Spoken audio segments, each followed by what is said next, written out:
to tell a story that way. We to get amnesia of the money that was put out, how the game has really worked and things of that nature, you know. Yeah, but that's because they want to make the Caucasian happy.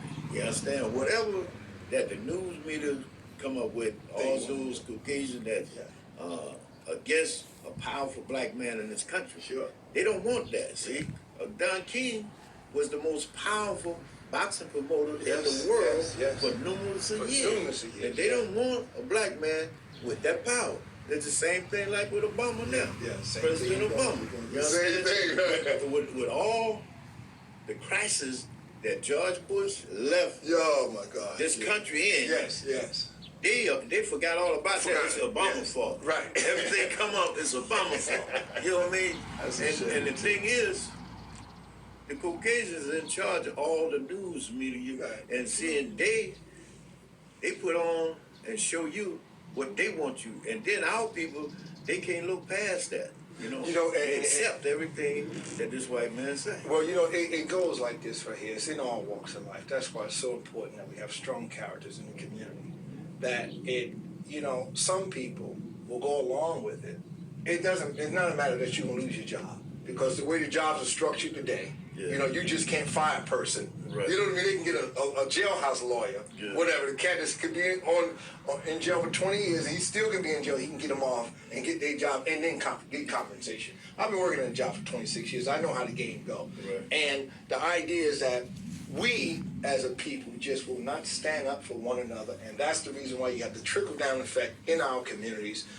Places like this right here is not represented like it should.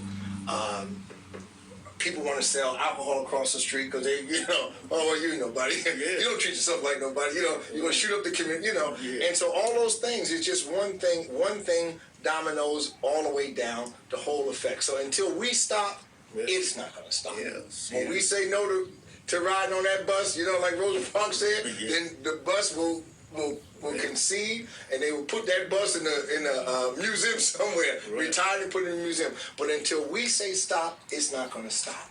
You guys in this community here, 18 years in this gym, short of 20, have done a holy work, because I know the healing that goes on.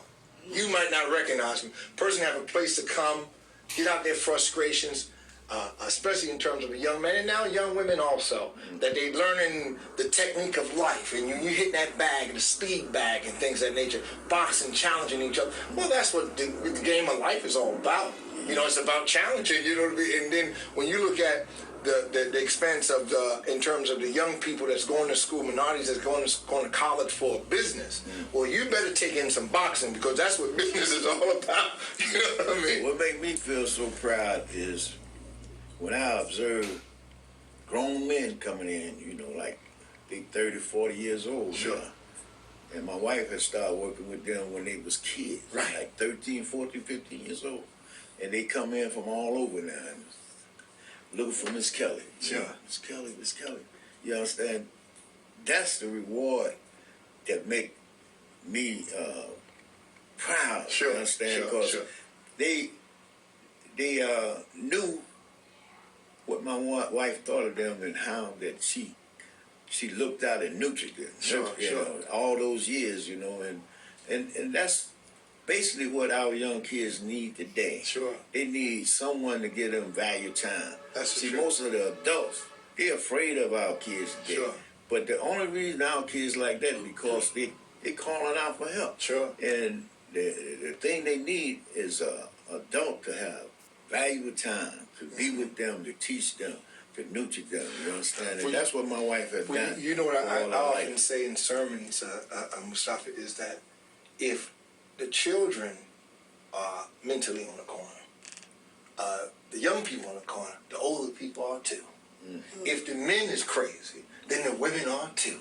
So when we recognize that we're just one, so when we recognize we're one, see, I've been in them places where you scan your eyes and look for someone that even have a speck of you in them. I've been in these places. I've been in different circles. I've been around the world. I know the game. So the idea is that if one is crazy, the other's crazy. When we recognize that we are one human family, then we can lift ourselves up. So, all right. So the fight is December 11th. 2009 at 7 p.m. Yeah, Robert Tree. Robert Robert Tree Tree. Hotel. And you're talking about 18 fighters. I mean, 18 matches. 18 matches, and that the name is the North against the South.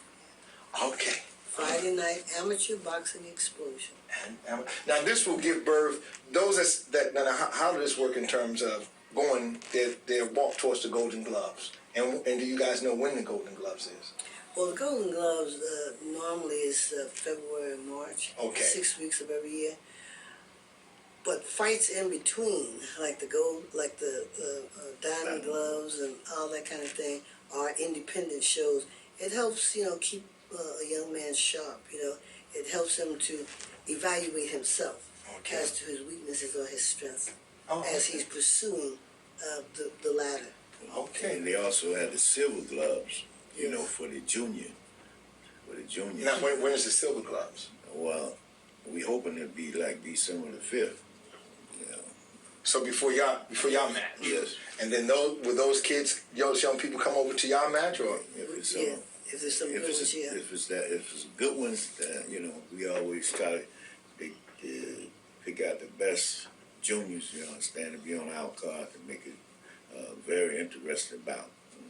But on the other hand, if that fight isn't until 13th, then that kind of puts a damper that on us ministers. because then they don't want to take a chance of their fighter getting hurt. oh right on the 11th. Okay, of course, because it's only 2 days away. Yeah, and plus, I think the winner of the silver gloves go to the national.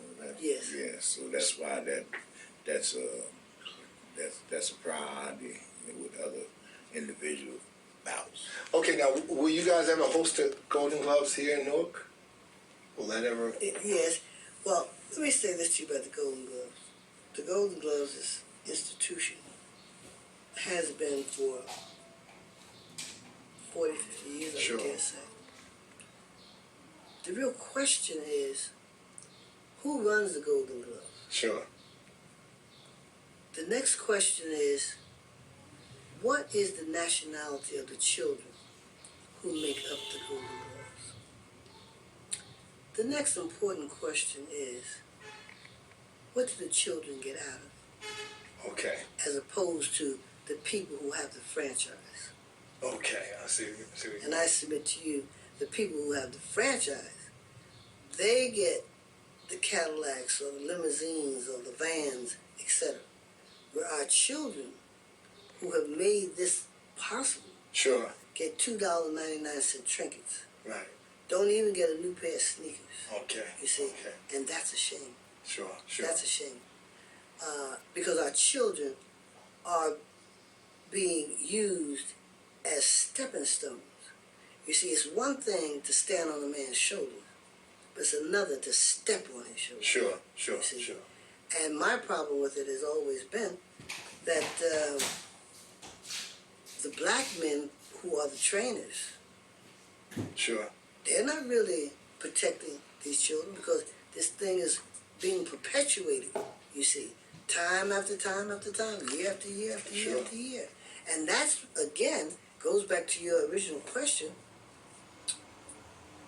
What's wrong with us? Yes. Why don't we love each other? Sure. Why don't we respect each other? Sure. You see? And until we do, there's always going to be that overriding problem. And it is, it's not just in the boxing world. On every street corner now, you see these bodegas. I said, what the heck is a bodega? We used to have mom and pop Sure. on every corner. In fact, your grandparents, I think, used to have a store on Prince Street. That's right. You Yes. see? And had a laundry on Yes. Prince Street. Mm-hmm. Now, all that's been taken away with people who don't look like us. Yes. You see?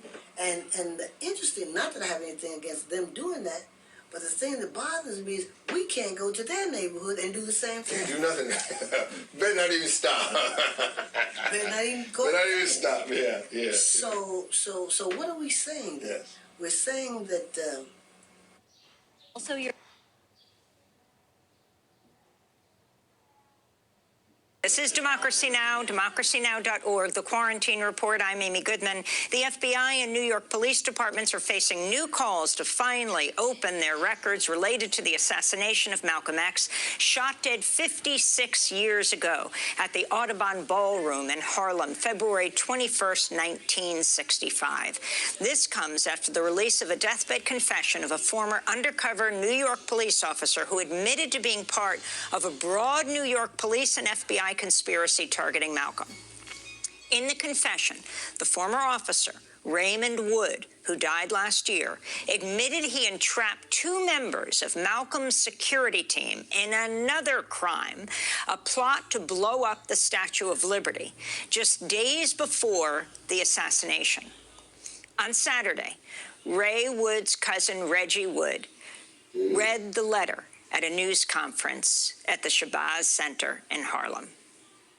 It was my assignment to draw the two men into a felonious federal crime so that they could be arrested by the FBI and kept away from managing Malcolm X's Audubon Ballroom door security on February 21st, 1965. In his letter, Raymond Wood also revealed he was inside the Audubon Ballroom at the time of Malcolm's assassination. At least one other undercover New York police officer, Gene Roberts, was also inside after infiltrating the security team of the Organization of Afro-American Unity, the group Malcolm founded after leaving the Nation of Islam. Both officers, Wood and Roberts, were part of the Bureau of Special Services and Investigations, or BOSSI, a secretive political intelligence unit of the NYPD nicknamed the Red Squad. Following Malcolm's assassination, police arrested 3 members of the Nation of Islam for his murder, but questions about the guilt of the men have lingered for decades. In his letter, Raymond Wood openly says one of the men, Thomas Johnson, was innocent and was arrested to, quote, protect my cover and the secrets of the FBI and the NYPD, unquote. Ray Wood's letter echoes claims in recent books by Manning Marable and Les Payne that some of Malcolm's actual assassins were never charged. In a moment, we'll be joined by Raymond Wood's cousin, Reggie Wood, who released his deathbed confession. But first, I want to turn to the words of Malcolm X himself, speaking after his home in Queens was firebombed just a week before his assassination, February 14th, 1965. My house was bombed. It was bombed by the Black Muslim movement upon the orders of Elijah Muhammad. Now, they had planned to do it from the front and the back so that I couldn't get out. They covered the front completely, the front door. Then they had come to the back, but instead of getting directly in the back of the house and throwing it this way, they stood at a 45-degree angle and tossed it at the window, so it glanced and went on to the ground. And the fire hit the window, and it woke up my second oldest baby. But the fire burned on the outside of the house. But had that one gone through that window, it would have fallen on a 6-year-old girl, a 4-year-old girl, and a 2-year-old girl. And I'm going to tell you, if it had done it, I'd taken my rifle and gone after anybody in sight.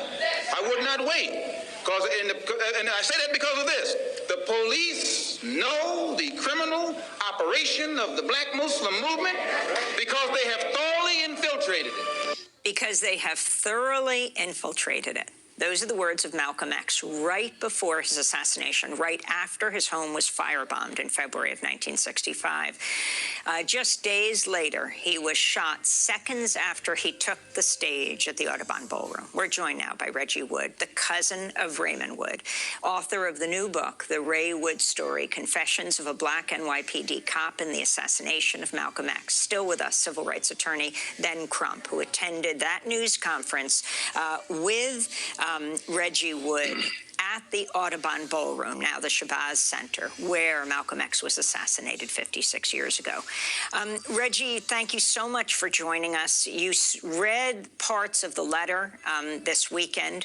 Talk about your cousin, Ray Wood, and what you understand happened, the conspiracy he alleges that he was a part of by the FBI and the New York Police Department to assassinate Malcolm X.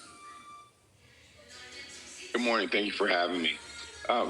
Ray was a complicated man. I think based on his past experiences he lived with a lot of fear and caution on a daily basis, which he instilled in me over the past 10 years. But Ray was a person that lived as a he lived as a very quiet and reserved person because of what he had experienced. He witnessed some horrible things firsthand and also realized that he was a part of it after the fact.